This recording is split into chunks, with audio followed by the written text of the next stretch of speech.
সর্বশেষ আপডেট আন্তর্জাতিক বাংলা সংবাদে আপনাদের স্বাগতম। শুরুতে জানিয়ে দিচ্ছি সংবাদ শিরোনাম। প্রথমেই থাকছে জাবালিয়া ইসরায়েলি ৩০ সেনা ও কর্মকর্তা নিহত।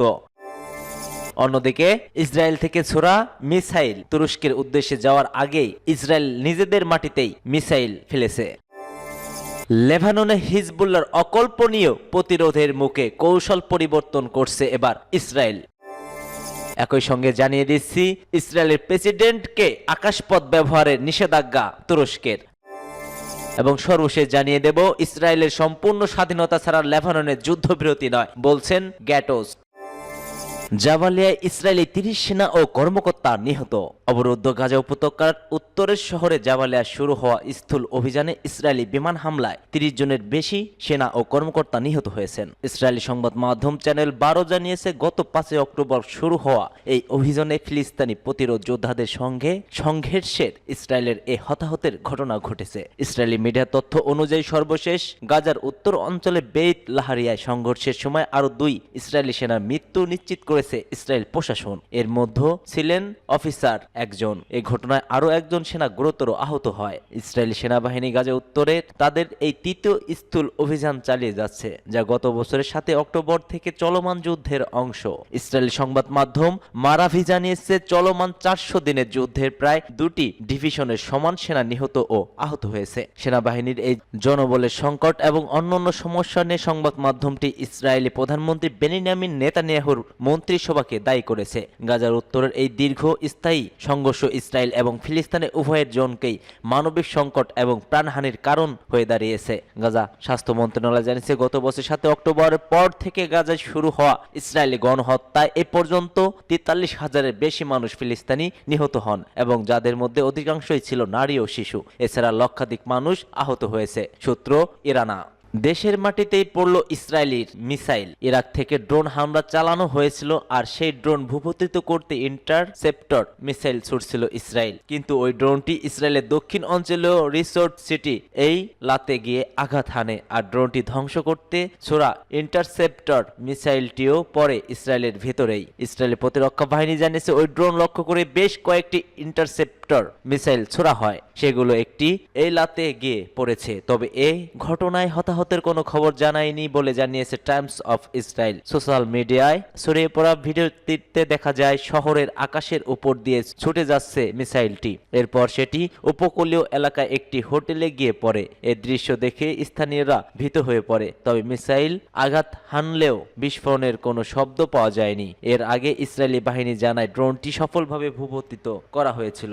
জনপ্রিয় পর্যটন শহর ওই মিসাইল আঘাত হানার পর ঘটনা তদন্তের ঘোষণা দিয়ে ইসরায়েল বাহিনী কেন ড্রোনটি ভূপাতিত করতে গিয়ে মিসাইল এই লাতে গিয়ে পড়েছে তা খতিয়ে দেখবে তারা এটি নিশ্চিত করেছেন। লেবাননে হিজবুল্লাহর অকল্পনীয় প্রতিরোধের মুখে কৌশল পরিবর্তন ইসরায়েলের। ইহুদিবাদী ইসরায়েলি চলতি বছর অক্টোবরের শুরুতে লেবাননের বিরুদ্ধে স্থূল আগ্রাসন শুরু করলেও এখন পর্যন্ত তারা দেশটির একটি গ্রামও দখল করতে পারেনি। হিজবুল্লাহ বাহিনী দখলদার ইসরায়েলের বিরুদ্ধে অকল্পনীয় প্রতিরোধ গড়ে তুলেছে। আল জাজিরার টিভি চ্যানেল বরাত দিয়ে পার্স টুডের প্রতিবেদনে বলা হয়েছে ইসরায়েলি স্থূল আগ্রাসন শুরুর পর থেকে পর্যন্ত লেবাননে কমপক্ষে ১০০ ইসরায়েলি সেনা নিহত এবং ১,০০০ ইসরায়েলি সেনা আহত হয়েছে। এছাড়া ৪৩টি মার্কাভা ট্যাঙ্ক, ৮টি বুলডোজার এবং কয়েকটি উন্নত ড্রোন সহ বেশ কিছু যুদ্ধ সংযম ধ্বংস হয়েছে। শীর্ষ নেতারা শহীদ হওয়ার পর হিজবুল্লাহর এমন প্রতিরোধ গড়ে তুলতে সক্ষম হবে এটা কল্পনাও করতে পারেননি কেউ।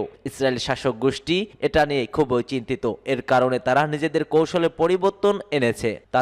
তাদের নয়া কৌশল হলো দক্ষিণ লেবাননের বাড়িঘর বোমা পেতে রেখে সেগুলো গুড়িয়ে দেওয়া। বাড়িঘর বোমা পেতেই তারা দ্রুত সেখান থেকে চলে যাচ্ছে এবং বোমার বিস্ফোরণ ঘটাচ্ছে। হিজবুল্লাহ যোদ্ধাদের যেসব অভিযান খুব কাজ যে আসছে তার মধ্যে হলো উৎপেতে থেকে হঠাৎ করে আগ্রাসী সেনাদের উপর হামলা চালানো। এই কারণে দখলদার সেনারা প্রতি মুহূর্তে আতঙ্কের মধ্যে থাকে। এখন প্রশ্ন হলো আগ্রাসন শুরুর ১ মাসেরও বেশি সময় অব্যাহত হয়ে গেল এবং একটি গ্রামও নিয়ন্ত্রণে নিতে পারেনি এই আগ্রাসী সেনারা। সামরিক বিশেষজ্ঞরা বলছে হিজবুল্লাহ বাহিনীর তীব্র প্রতিরক্ষার কারণে ইসরায়েলি বাহিনীর এই সিদ্ধান্তে পৌঁছেছে যে দক্ষিণ লেবাননে তারা থাকতে পারবে না। দক্ষিণ লেবাননের কোনো অংশ থেকে দখল নিয়ে সেখানে অবস্থান চেষ্টা করলে ইসরায়েল সেনারা আরো বেশি সংখ্যায় হতাহত হতে পারে। ইসরায়েলের প্রেসিডেন্টকে আকাশপথ ব্যবহারের নিষেধাজ্ঞা তুরস্কের। তুরস্কের আকাশ সীমানা ব্যবহার করে আজারবাইজানের রাজধানী বাকুতে COP29 জলবায়ু সম্মেলনে যোগ দিতে চেয়েছিলেন ইসরায়েলের প্রেসিডেন্ট আইজাক হারজগ। তবে তার সেই অনুরোধ প্রত্যাখ্যান করেছে তুরস্ক, যে কারণে এক বিবৃতিতে হারজগ তার নিরাপত্তা উদ্বেগ উল্লেখ করে সম্মেলনে অংশগ্রহণ বাতিল করেছেন। গত 2023 সালের অক্টোবর থেকে গাজায় আক্রমণ চালাচ্ছে ইসরায়েল, আর এই ইস্যুতেই ইসরায়েলকে কঠোর হুঁশিয়ারি দিয়ে যাচ্ছে তুরস্ক। এই কারণে তুরস্কের সঙ্গে সম্পর্কে ভোটা এবং ফাটল ধরেছে ইসরায়েলের। এই অবস্থায় ইসরায়েলের প্রেসিডেন্টকে নিজেদের আকাশপথ ব্যবহার করার অনুমতি দেয়নি তুরস্ক। এর আগে গত সপ্তাহে তুরস্কের প্রেসিডেন্ট রিসেপ তাইপ এরদোগান শীর্ষ সম্মেলনে অংশগ্রহণ করেন, যেখানে ইসরায়েলের সঙ্গে নিজেদের সমস্ত সম্পর্ক ছিন্ন করার কথা জানান তিনি। তুরস্ক ও তেল আবিবের মধ্যে সর্বশেষ বাণিজ্যিক সম্পর্ক ছিল মে মাসে। এরপর দুই দেশের বাণিজ্যিক সম্পর্ক স্থগিত করা হয়। ফিলিস্তিন ইসরায়েল সংঘাতের অবসান ঘটাতে কূটনৈতিক প্রচেষ্টার অংশ হিসেবে আতঙ্করা এখনো ইসরায়েলের উপর অস্ত্র নিষেধাজ্ঞা বাস্তবায়নের দিকে মনোনিবেশন করেছে। একই সঙ্গে দেশটি জাতিসংঘে ইসরায়েলের বিরুদ্ধে আন্তর্জাতিক সম্প্রদায়কে এক করতে চেষ্টা করে যাচ্ছেন। ইসরায়েলের পূর্ণ স্বাধীনতা ছাড়া লেবাননের যুদ্ধবিরতি নয়, বলছেন গ্যাটোজ। ইসরায়েলের পূর্ণ স্বাধীনতা ছাড়া লেবাননের সাথে কোনো যুদ্ধবিরতি চুক্তি হতে পারে না বলে মন্তব্য করেছেন ইসরায়েলি রাজনীতিবিদ ও সাবেক যুদ্ধ মন্ত্রিসভার সদস্য বেনি ক্যাটোস। কাতার ভিত্তিক সংবাদ মাধ্যম আল জাজিরার এক প্রতিবেদনে এ তথ্য জানানো হয়েছে। প্রতিবেদনে বলা হয়, বেনি ক্যাটোস সামাজিক এক্সের এক পোস্টে লেবাননের সাথে নতুন প্রস্তাবিত যুদ্ধবিরতি চুক্তি নিয়ে